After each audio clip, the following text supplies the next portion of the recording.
Kita ke informasi pertama, pemirsa, sejumlah tempat hiburan malam ternama di kawasan Pantai Indah Kapuk, Penjaringan, Jakarta Utara dirazia polisi. Selain menyita ratusan botol minuman keras diduga berpita cukai palsu, sejumlah pengunjung juga kedapatan positif narkoba.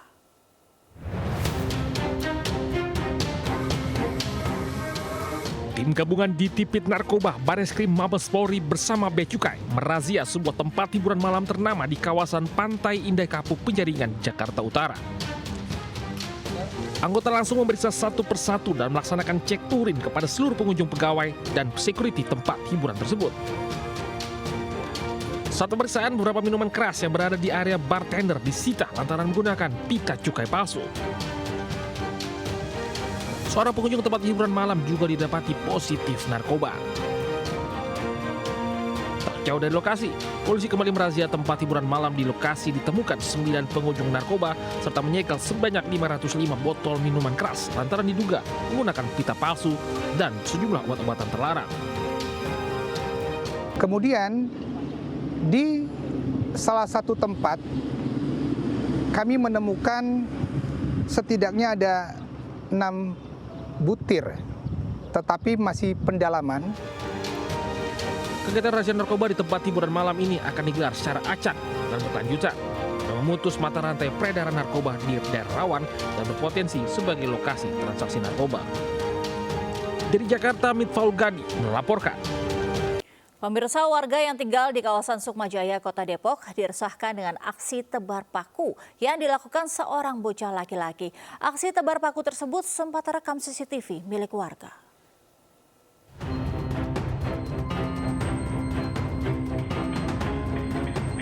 Aksi bocah laki-laki yang berjalan kaki seorang diri sambil menyebar paku ini terekam CCTV di rumah warga di Jalan Haji Muhammad Yusuf 3, Sukmajaya, Kota Depok. Sebelumnya tak ada warga yang melihat secara langsung aksi tebar paku tersebut. Akibat aksinya ini sejumlah kendaraan melewati kawasan tersebut alami kempes ban. Banyak mobil dan motor kempes ban membuat warga resah. Belum diketahui motif aksi penyebaran paku ini iseng atau ada yang memintanya untuk menyebarkan paku. Untuk rekaman CCTV, warga melaporkannya ke pihak berwajib. Untuk ini baru kemarin aja, baru ketahuannya. Tapi waktu itu memang ada warga juga sering kempes mulu itu bannya gitu kan. Ya, cuman ya nggak begitu, nggak tahu kenanya di sini apa di mana gitu, kita nggak paham. Polisi yang masih melakukan pendalaman aksi penyebaran paku, polisi juga masih mencari pelaku. Dari Depok, Jawa Barat, Rizky melaporkan. Polisi menciduk seorang pelaku penganiayaan di Kota Padang, Sumatera Barat usai pelaku menggelar pesta narkoba. Saat diamankan, petugas temukan puluhan paket sabu-sabu siap edar.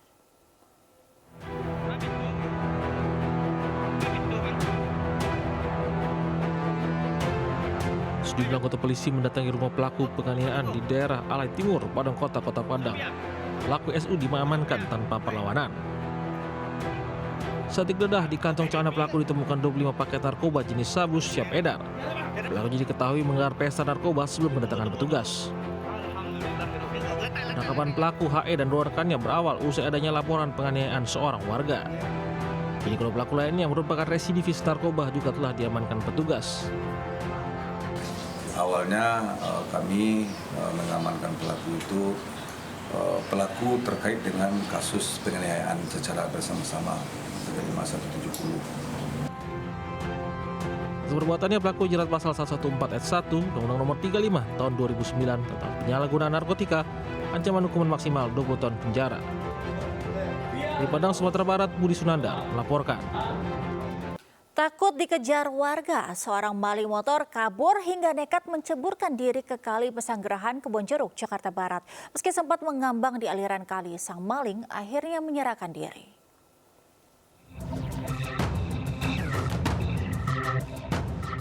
Berusaha kabur dari kepungan massa, maling motor ini justru terseret arus deras di aliran Kali Pesanggerahan, Kebonjeruk, Jakarta Barat. Sebelumnya, pelaku sempat berpegangan pada sebatang pohon yang ada di tengah kali. Takut terbawa arus semakin jauh, pelaku akhirnya menyerahkan diri dengan bersandar ke dinding di pinggir kali. Beruntung polisi yang datang berhasil mengamankan pelaku dari amukan massa. Pelaku mengaku nekat menceburkan diri ke kali Pesanggerahan karena ingin bergegas pulang dan bertemu anaknya. Pas dari jembatan itu dia hanyut di situ, lama tuh diteriakin maling, ditolongin. Suruh naik kagak mau, dia kabur terus hanyut ya. Daripada dia ini nyawanya ini, dia bilang pas ketangkap itu dia bilang kabur, katanya mau ketemu anak katanya. Pelaku selanjutnya digelandang ke Mapolsek Kebonjeruk untuk menjalani pemeriksaan lebih lanjut. Di Jakarta, Miftahul Gani melaporkan. Pemirsa, warga Pati, Jawa Tengah diresahkan dengan aksi sekumpulan pemuda membawa senjata tajam sambil konvoi di jalanan. Mereka diketahui akan melakukan tawuran dengan kelompok pemuda lainnya.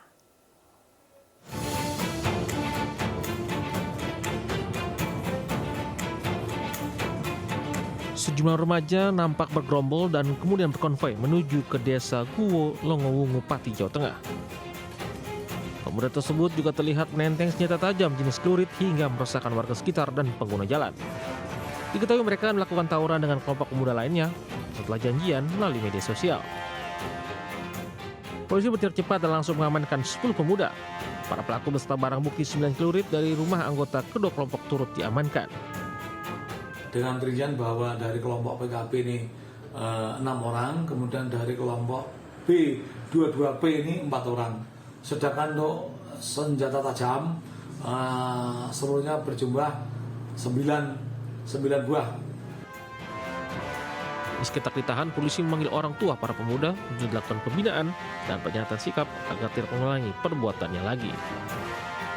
Dari Pati, Jawa Tengah, Lazarus Sandi melaporkan. Pemirsa, kebakaran melanda pemukiman padat penduduk di Jalan Sawalio, Jembatan 5 Tambora, Jakarta Barat. Api yang cepat membesar membuat warga panik.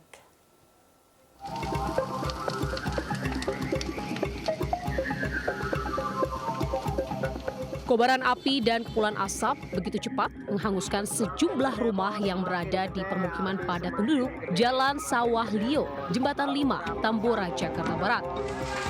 Besarnya kobaran api membuat warga panik dan berusaha menyelamatkan barang berharga mereka. Petugas pemadam yang tiba di lokasi berupaya melokalisir api agar tidak terjadi perambatan yang lebih meluas ke rumah warga lainnya. Diduga kebakaran tersebut dari korsleting listrik pada salah satu rumah kontrakan. Apalagi sempat terdengar bunyi ledakan dari salah satu rumah yang terbakar. Tadi dari rumahnya ibu siapa namanya tadi tuh? Ya saya juga lupa juga sih namanya, saya juga tadi gede sih. Gede. Ada berapa rumah Pak ini kisaran Pak yang bakar Pak? Informasinya sih katanya 5, tapi ini belum dicek juga. Sedikitnya 5 rumah hangus terbakar akibat kejadian ini. Beruntung tidak ada korban jiwa. Di Jakarta, Reski Palupi melaporkan. Kita ke informasi lainnya. Pemirsa, akibat hujan deras, Sungai Batang Panapa dan Batang Pigaryang meluap hingga merendam pemukiman warga. Puluhan warga terpaksa mengungsi ke tempat lebih aman.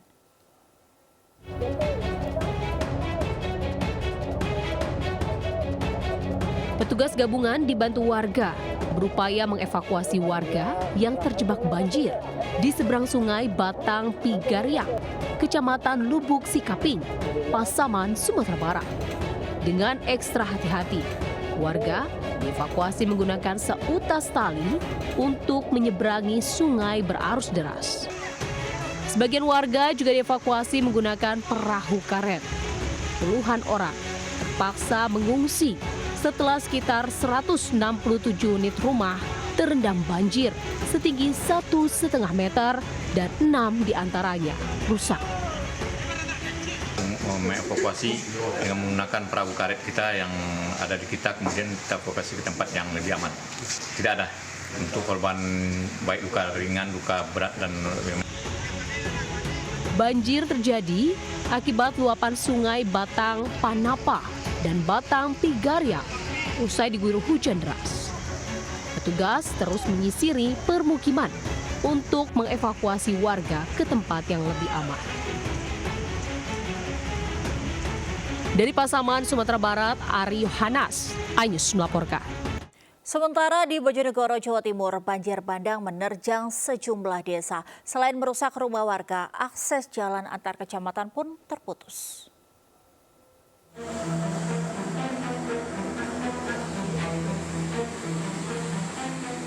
Inilah detik-detik banjir bandang dari kawasan hutan menerjang desa Dander, Kecamatan Dander, Kabupaten Bojonegoro, Jawa Timur. Banjir terjadi akibat hujan dengan intensitas tinggi mengguyur hutan dan perbukitan di kawasan hulu. Sungai pun meluap dan melimpas ke jalan hingga memutus akses penghubung antara Kecamatan Dander dan Kecamatan Ngasem, Bojonegoro. Warga pun terpaksa memutar balik kendaraannya. Akibat banjir, sejumlah rumah dan tanaman di pekarangan warga rusak. Dari Cancung, dari Bobolan itu kan deras. Sampai 1 jam langsung bisa.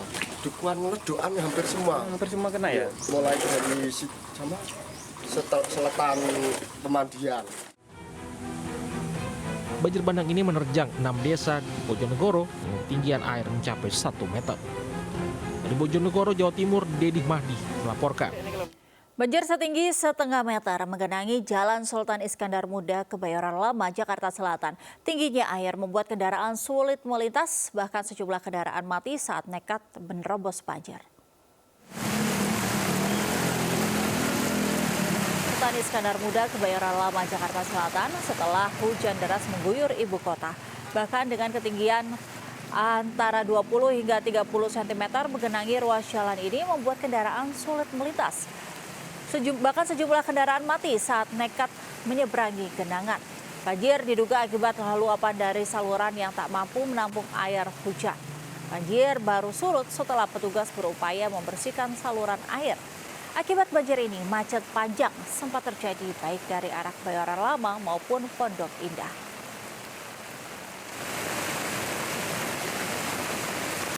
Diduga alami remblong, bus pariwisata bermuatan puluhan mahasiswa terguling di wilayah Puncak Ciloto, Cianjur, Jawa Barat. Tak ada korban jiwa dalam kejadian tersebut, namun sejumlah mahasiswa alami luka-luka. Bos oleng pagi-pagi. Puluhan mahasiswa panik dan histeris saat bus pariwisata yang ditumpanginya terguling di kawasan Puncak Ciloto, Cianjur, Jawa Barat di depan Wisma Ciloto. Warga sekitar berupaya menolong para korban yang masih berada di dalam bus. Kecelakaan bermula saat bus yang semula melaju dari arah Puncak Bogor menuju Cianjur diduga alami remblong hingga sopir hilang kendali, kemudian bus oleng menabrak tebing sebelah kanan dan terbalik. Meski tak ada korban jiwa dalam kejadian tersebut, namun sebanyak 11 mahasiswa alami luka-luka langsung dilarikan ke Rumah Sakit Daerah Cimacan untuk mendapatkan perawatan. Sini Pak ya, lantas dia bentar ke tebing ini, setelah dia ini roda depan naik ke atas. Kini petugas Atlantas masih memeriksa sopir dan mengamankan bangkai bus pariwisata. Dari Cianjur, Jawa Barat, Muhammad Andi Isyan melaporkan. Pemirsa, satu rumah ambruk rata dengan tanah akibat pergerakan tanah imbas curah hujan tinggi di Kampung Tegal Kaso, Desa Bencoy, Cirengas, Sukabumi, Jawa Barat. Beruntung saat kejadian pemilik rumah sudah mengungsi sehari sebelumnya.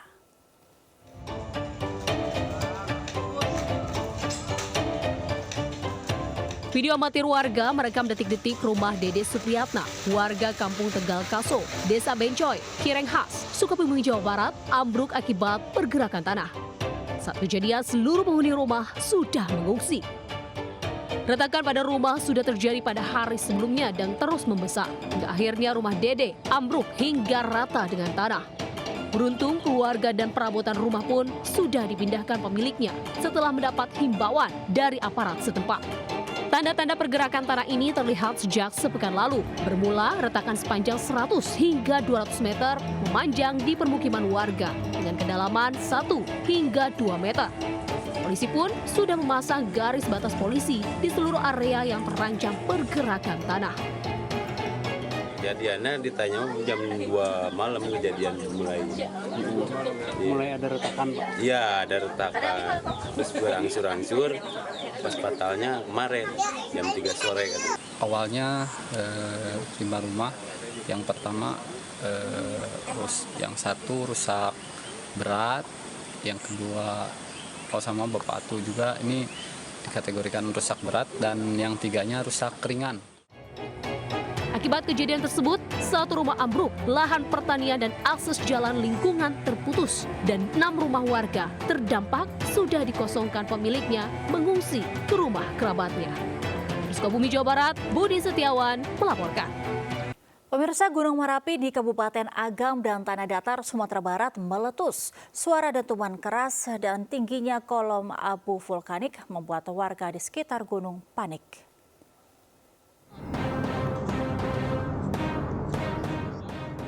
Warga di sekitar kaki Gunung Merapi, Kabupaten Agam dan Tanah Datar, Sumatera Barat panik saat suara dentuman kencang dan kolom abu vulkanik keluar dari puncak gunung. Warga langsung berlarian dan berkumpul di jalan untuk menghindari reruntuhan. Hujan abu lebat juga jatuh di Kecamatan Ampe Angkek. Berdasarkan data pos pengamat Gunung Merapi, tinggi kolom abu letusan ini mencapai 3.000 meter dengan durasi letusan lebih dari 4 menit. Letusan Gunung Merapi kali ini sangat besar. Suara dentumannya pun sangat keras hingga terdengar ke kabupaten kota yang berjarak puluhan kilometer dan puncak gunung. Antara hujan abu dan kerikil melanda beberapa wilayah hingga sampai ke kota Bukit Tinggi dan Lubuk Basung, ibu kota Kabupaten Agam.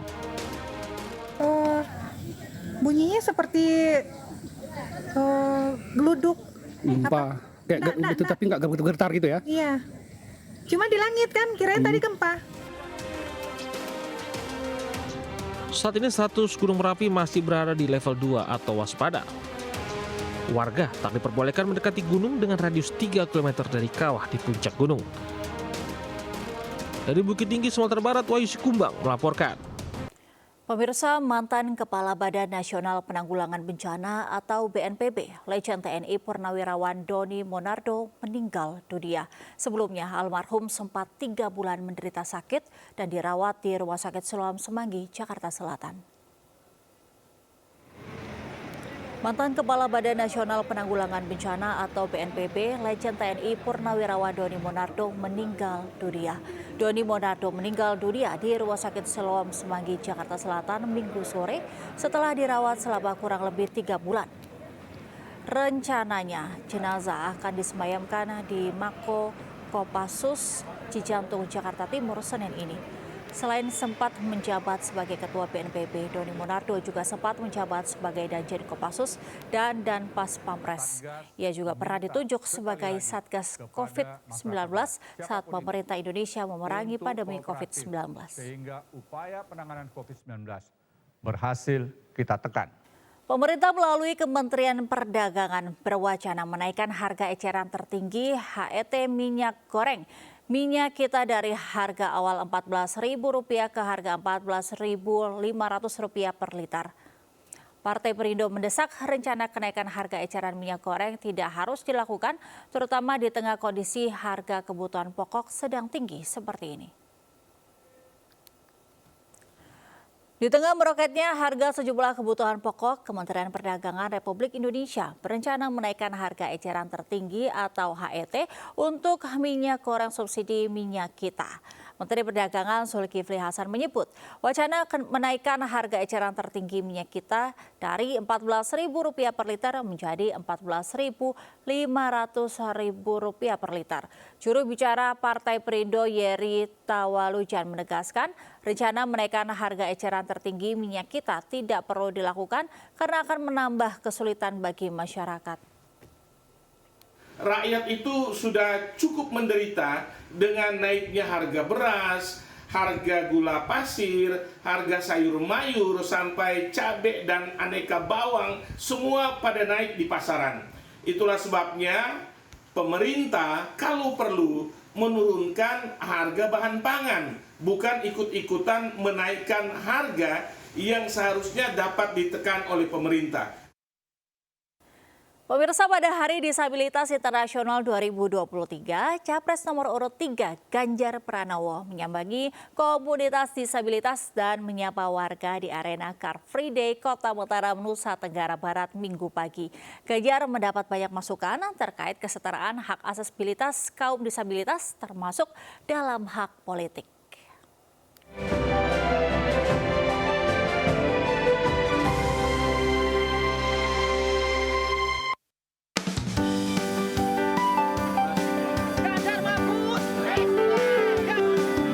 Cawapres nomor urut 3 Ganjar Pranowo yang didukung Partai Perindo berkeinginan agar kaum disabilitas memiliki kesetaraan dalam segala aspek, mulai dari pendidikan, akses ruang publik, ekonomi, hingga hak suara politik.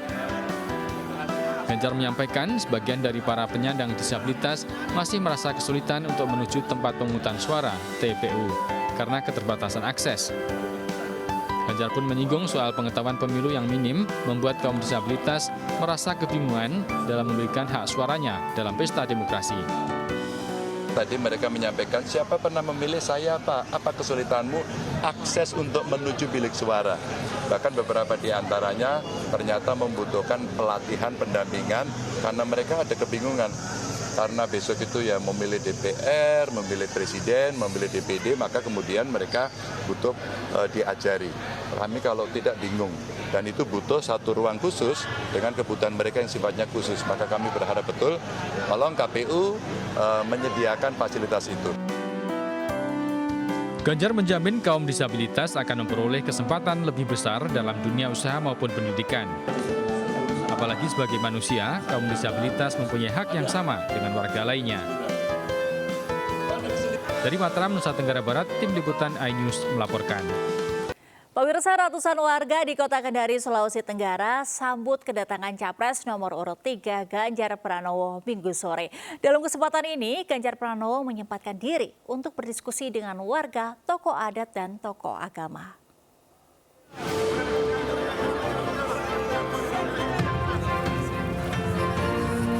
Ratusan warga Kota Kendari, Sulawesi Tenggara antusias menyambut kedatangan Capres nomor urut 3 Ganjar Pranowo Minggu sore.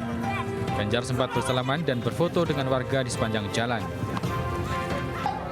Usai bertemu warga, calon presiden yang didukung Partai Perindo ini langsung berdialog dengan warga, tokoh masyarakat, tokoh adat di salah satu hotel di Kota Kendari. Dalam dialog, sejumlah petani berharap jika Ganjar Mahfud terpilih dalam pemilihan presiden 2024 agar dapat memperhatikan para petani, membangun jalan pertanian, ketersediaan pupuk hingga bibit bagi para petani. Tadi ada problem satu, pupuknya sulit, kalau dia dapat mahal, begitu kan, obat-obatannya mahal dan harganya jatuh. Saya kira ini yang penting hari ini kita mesti siapkan pabrik pupuk. Selain kesejahteraan petani, Ganjar juga berjanji membantu pelaku UMKM di wilayah Sulawesi Tenggara dengan modal usaha yang mudah dengan bunga rendah. Dari Kendari, Sulawesi Tenggara, Tim iNews melaporkan. Sementara itu, calon wakil presiden nomor urut 3 Mahfud MD bersilaturahmi ke Ponpes Nurul Jadid Paiton Probolinggo. Mahfud mengajak sebuah elemen masyarakat memilih calon presiden sesuai hati nurani dan kemampuan capres. Sebelumnya, Mahfud juga berkunjung ke Pondok Pesantren Salafiyah Safi'iyah Sukorejo Situbondo.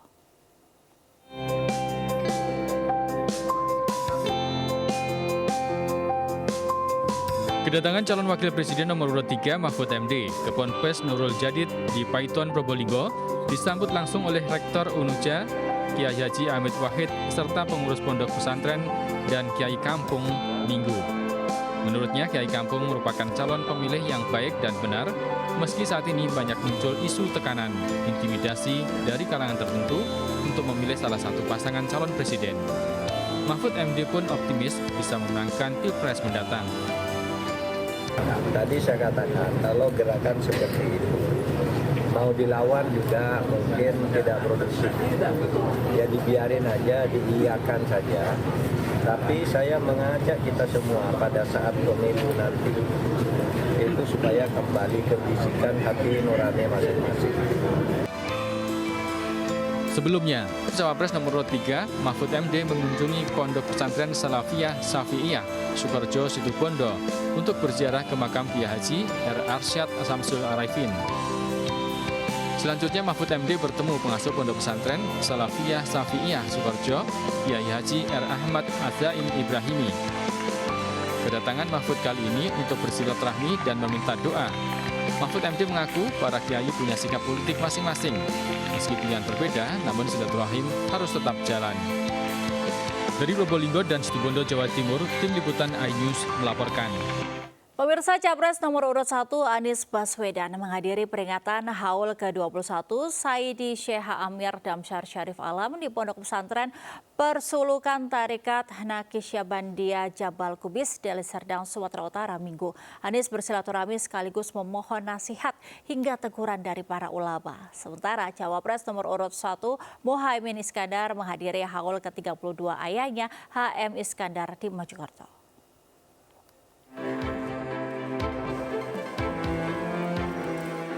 Calon Presiden nomor urut 1 Anies Baswedan berkunjung ke Sumatera Utara dan mengawali kampanye dengan menghadiri Haul ke-21 Saidi Syekh Haji Amir Damsyar Syarif Alam di pesantren Persulukan Thariqat Naqsyabandiyah Jabal Kubis, Tanjung Merawa, Deli Serdang. Kedatangan Anies disambut begitu hangat oleh tuan rumah, Tuan Guru Saidi Syekh Ghazali An-Naqsyabandi dan seluruh keluarga besar Persulukan Thariqat Naqsyabandiyah. Kami yang hari ini bekerja di urusan-urusan kenegaraan, urusan-urusan pemerintahan yang biasa disebut sebagai umarah, ingin dan butuh mendapatkan nasihat, mendapatkan petunjuk, mendapatkan arahan, bahkan mendapatkan teguran dari para ulama, para masyayikh, para mursyid, guru-guru kita semua. Sementara Cawapres nomor urut 1 Muhaimin Iskandar menghadiri Haul ke-32 Kiai Muhammad Iskandar yang juga ayahnya di Desa Pugeran, Gondang, Kabupaten Mojokerto. Kehadiran Muhaimin Iskandar disambut para jemaah serta para kiai dari Kabupaten dan Kota Mojokerto. Dalam sambutannya, Caimin menjelaskan tentang pentingnya perubahan di Indonesia. Salah satunya adalah sektor pertanian yang selama ini masih timpang sehingga para petani masih terpinggirkan. Dari Kabupaten Deli Serdang, Sumatera Utara dan Mojokerto, Jawa Timur, tim iNews melaporkan. Sementara itu, pemirsa, Capres nomor urut 2 Prabowo Subianto disambut ribuan rakyat saat berkunjung ke Kesultanan Banten. Kunjungan Prabowo juga dilanjutkan kedua ulama karismatik di Pandeglang. Sementara Cawapres Gibran Rakabuming Raka belusukan ke pasar untuk mengecek harga sembako.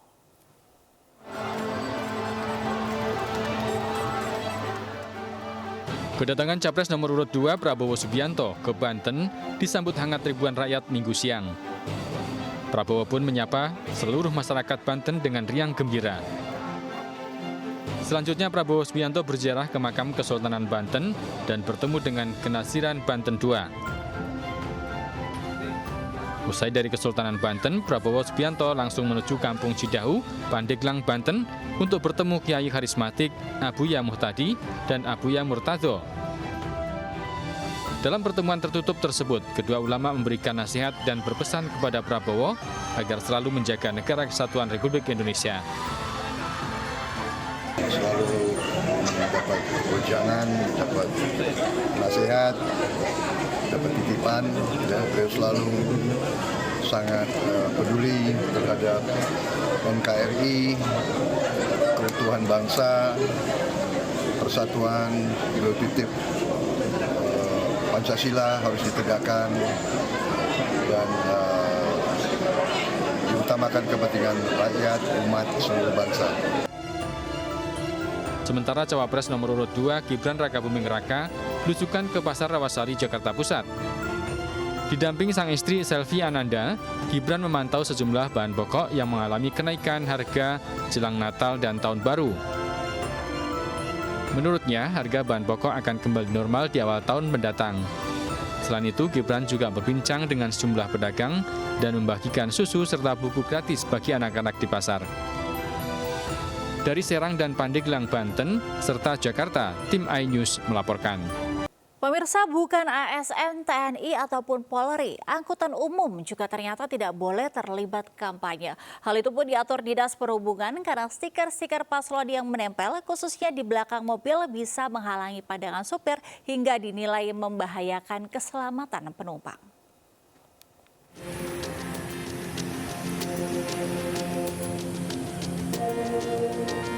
Sejumlah angkutan umum di Kota Bogor, Jawa Barat ditempeli stiker bergambar pasangan Capres, Cawapres, dan calon legislatif. Kebanyakan di bagian kaca belakang angkot sejak beberapa hari terakhir. Sopir angkot pun mengaku mendapat bayaran Rp100.000 untuk pemasangan stiker tersebut. Sementara pemasangan alat peraga kampanye seperti stiker pasangan calon di angkutan umum ternyata dilarang.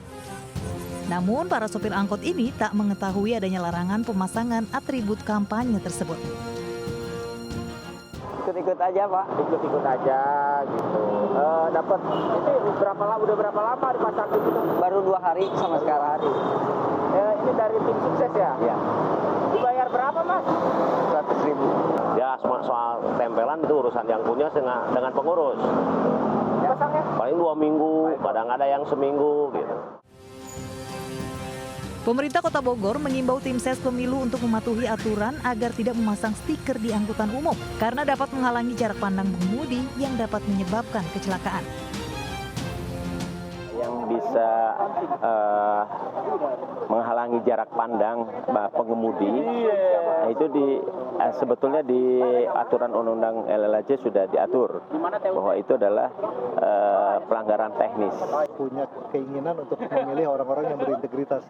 Kalau belum apa-apa udah melanggar, pasti itu akan jadi masalah. Tadi ada beberapa aturan, tidak boleh diangkut, tidak boleh menempel di pohon, tidak boleh lagi di tempat pendidikan dan sebagainya. Kalau itu dilanggar, silakan dinilai oleh masyarakat. Dinas Perhubungan Kota Bogor bersama Bawaslu berencana menertibkan alat peraga kampanye berupa stiker yang terpasang di angkutan umum di Kota Bogor. Dari Bogor, Jawa Barat, Andi Firmansyah, iNews melaporkan. Pemirsa, Ketua Umum DPP Partai Perindo Haritanu Sudibyo bersama Caleg DPR RI Dapil Jawa Timur 1 Partai Perindo Angela Herliani Tanusudibyo menyapa warga Kalidami, Kota Surabaya. Di Kalidami, HT dan Angela berbagi makanan gratis dari pelaku UMKM binaan Partai Perindo dan juga pengobatan gratis. Warga RW 10 Kalidami, Surabaya menyambut meriah kedatangan Ketua Umum Partai Perindo Haritanu Sudibyo bersama Caleg DPR RI Dapil Jatim 1 Angela Herliani Tanusudibyo. Kedekatan keduanya dengan masyarakat terlihat saat Partai Perindo menggelar pembagian makanan dan pengobatan gratis. HT meyakinkan masyarakat bahwa Partai Perindo selalu memprioritaskan kesejahteraan masyarakat kecil. Hal ini dibuktikan dengan dilibatkannya para pelaku UMKM binaan Partai Perindo dalam berbagi makanan gratis. Jadi Partai Perindo itu fokus untuk berjuang mengentaskan rakyat kecil secepat-cepatnya melalui kebijakan. Nah, kebijakan itu ranahnya anggota dewan.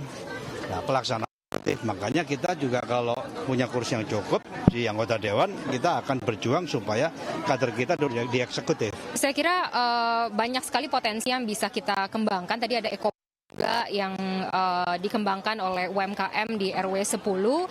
Ini adalah bentuk ekonomi kreatif yang kalau kita bina dengan branding, dengan packaging dan lain sebagainya, ada added value yang bisa ditingkatkan sehingga nilainya bisa makin meningkat dan harapannya bisa semakin mensejahterakan masyarakat di RW 10.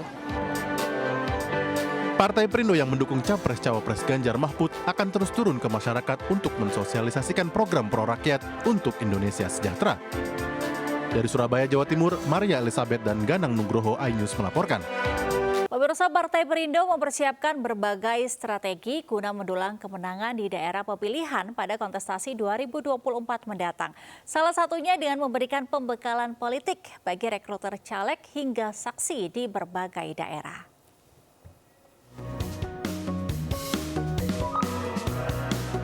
Ratusan kader Partai Perindo di Kabupaten Magelang mengikuti pembekalan politik yang diberikan caleg DPR RI Dapil 6 Jawa Tengah nomor urut 1 Susaning Tias Nevo Handayani Kertopati.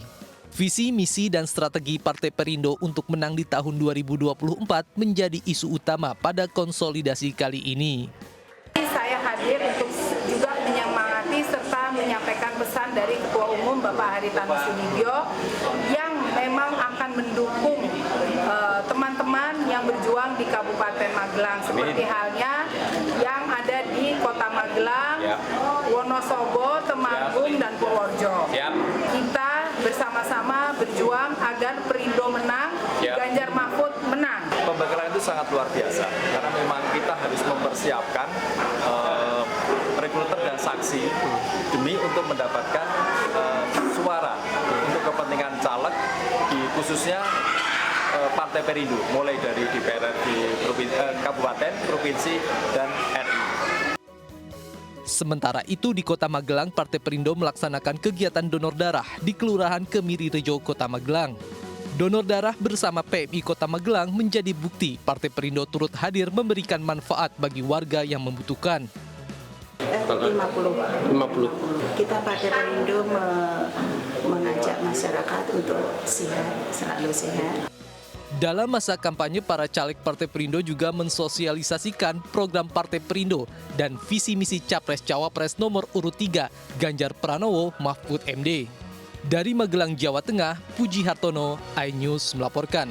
Kita beralih ke informasi lainnya. Pemirsa menikmati berwisata sambil olahraga di Curug Sewu di Kendal, Jawa Tengah. Tak hanya sekedar merasakan kesegaran air curug, wisatawan juga disuguhkan wisata edukasi dan sport tourism. Berikut liputannya.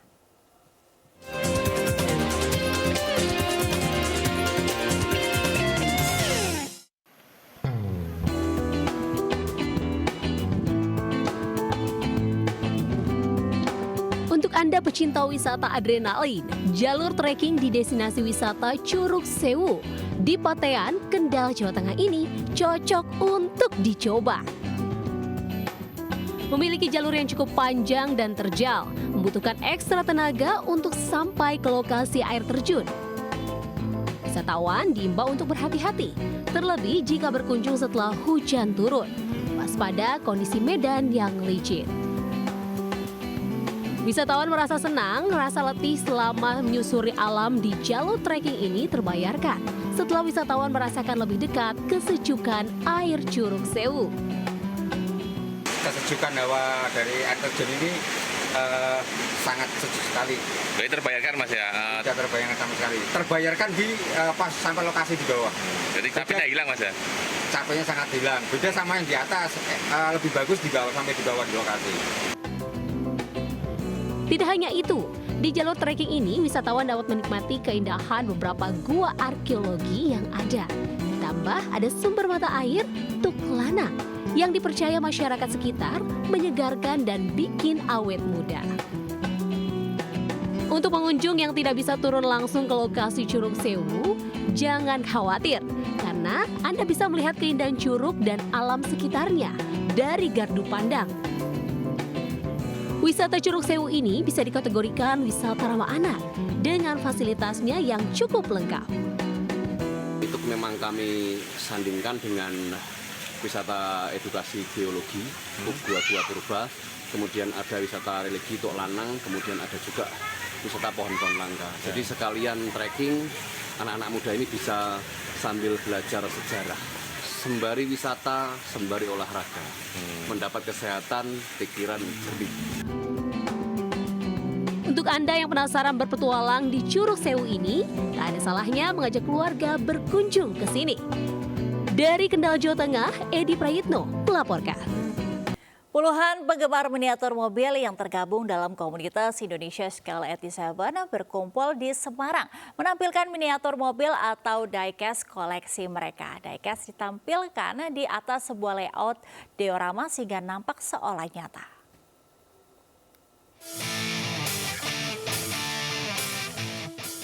Miniatur ragam kendaraan mulai dari mobil, truk hingga kapal ini tampil layak seperti aslinya. Bagaimana tidak, komunitas yang menamai diri sebagai Indonesia 87 Scale Community ini merujuk pada skala miniatur yang dikoleksi, yakni rasio 1:87 yang menunjukkan tingkat kedetailannya dari miniatur. Diecast ditampilkan di atas layout diorama sebuah SPBU yang menjadi tempat parkir sejumlah truk dan mobil. Yang menarik lagi, terdapat sejumlah miniatur mobil yang dipasang microchip sehingga bisa digerakkan dengan remote control, sehingga tampak seolah nyata adanya. Kalau dari awalnya sih dari pabrikan dari luar ya, tapi tempat lain ada yang handmade, jadi anggota-anggota yang bikin sendiri, itu bahannya juga dari bahan sekitar. Salah satu anggota yang membuat sendiri miniatur mobil ini adalah Anis, warga Jakarta. Ia pun menekuni pembuatan miniatur mobil karena cukup prospektif. Dan juga untuk saat ini saya ada orderan dari beberapa PT juga untuk ngerjain untuk souvenir dari perusahaan otomotif logging truk. Tak sekedar hobi dan kegemaran, ternyata menggemari diecast juga bisa menghasilkan cuan. Selain bersilaturahmi, Kopdar juga menjadi ajang saling bertukar informasi dan pengalaman, bahkan saling jual beli koleksinya. Dari Semarang, Doni Marendra melaporkan. Pemirsa, seorang pria Parubaya di Lumajang, Jawa Timur nekat mencuri sepeda motor lantaran diancam cerai oleh istrinya jika tidak dibelikan motor baru. Dengan modus berpura-pura jadi pengamen, ia berhasil menggondol motor matic milik warga.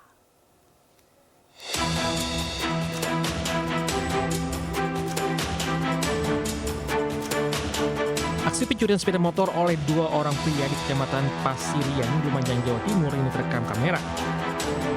Nampak dua pria Parubaya berjalan kaki mengamen dari rumah ke rumah. Beberapa saat kemudian dua pria tersebut terlihat mengendarai sepeda motor matic mengejar seorang warga. Bermodal rekaman CCTV tersebut, pihak kepolisian berhasil menangkap pelaku. Keduanya ialah YA dan YS, warga Kecamatan Kunir, Lumajang. Salah satu pelaku YA mengaku nekat mencuri lantaran sedang diribut masalah keluarga. Sang istri akan diceraikan jika tidak mampu membeli motor dengan jangka waktu 3 hari. Tak memiliki uang, ia pun memilih mencuri motor milik warga. Kendaraan sepeda motor milik korban diparkir depan rumah dengan kunci kontak menempel. Kemudian pelaku melakukan aksinya. Atas perbuatannya, pelaku dijerat pasal 363 KUHP, tindak pidana pencurian, pemberatan, ancaman hukuman maksimal 5 tahun penjara. Dari Lumajang, Jawa Timur, Yayan Nugroho melaporkan. Pemirsa, Jambore Nasional Fotografi Indonesia 2023 diikuti ratusan pecinta fotografi di Pulau Bogor, Kabupaten Konawe, Sulawesi Tenggara.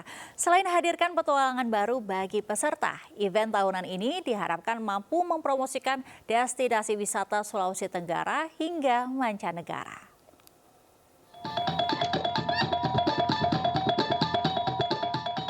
Jambore Nasional Fotografi Indonesia JNFI 2023 digelar secara meriah dan disambut dengan tari Mondo Tambe, tarian suku Tolaki di Pulau Bokori, Kabupaten Konawe, Sulawesi Tenggara.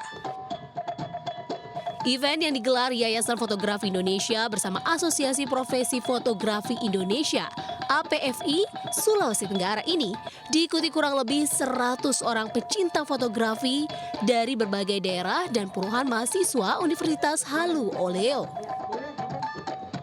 JNFI 2023 ini menghadirkan petualangan baru bagi pecinta fotografi. Melalui kegiatan tahunan ini, diharapkan mampu mempromosikan destinasi wisata di Sulawesi Tenggara hingga mancanegara. Mereka sudah berkomitmen kepada kita, kepada Dinas Pariwisata untuk membantu mempromosikan pariwisata yang ada di Sulawesi Tenggara. Dan saya kira ini momen yang sangat baik untuk memperkenalkan Sulawesi Tenggara ke Indonesia maupun ke luar negeri. Saya sangat senang sekali karena hutannya sangat bagus sekali. Kendari itu hutannya dan gunung-gunungnya itu pasti penuh dengan hutan. Selain itu, dalam acara ini penyelenggara Jambore Nasional Fotografi Indonesia 2023 juga melepas tukik di perairan Pulau Bokori.